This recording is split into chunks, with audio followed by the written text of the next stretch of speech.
Now, the Wiltshire adventurer David Hempleman-Adams is heading off on another death-defying feat next month. He's going to be flying over the Atlantic in the smallest ever gas balloon. Yeah, this is the same man who hosted the world's highest dinner party in formal attire. But he also has a number of more serious firsts to his name. He's no stranger to danger. Among his achievements, David Hempleman-Adams lists trips to both the North and South Poles. He's climbed all the world's highest mountains, including Everest, and he holds the hot air balloon altitude record. This latest challenge involves crossing the Atlantic in the smallest gas balloon ever to attempt it. The envelope itself is no bigger than most people's front room, with an open basket the size of a coffee table. It looks a bit like a child's balloon, but this will be no party. With temperatures dropping to -20, he'll be exposed to anything the Atlantic weather has to throw at him.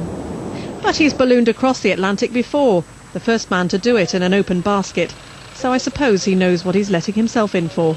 Sally Challoner, BBC Points West.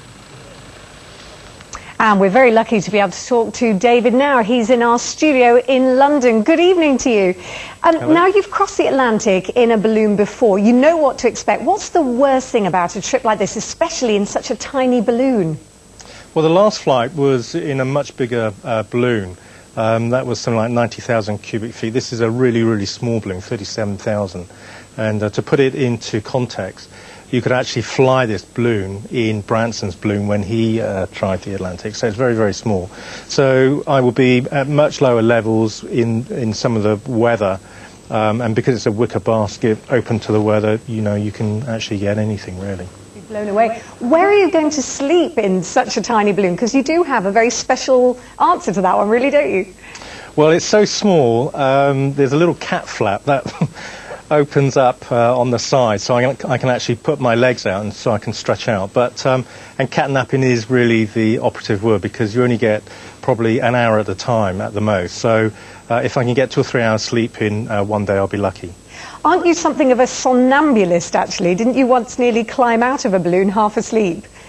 That was after a 6-day flight, and that was, yes, I nearly did crawl out. But this time I got a pretty good harness, so hopefully that won't happen again. Excellent. Well, I hope not. We wish you the very best success, and thank you for joining us tonight. Thank you. Bye-bye. Chris. Amazing, isn't it?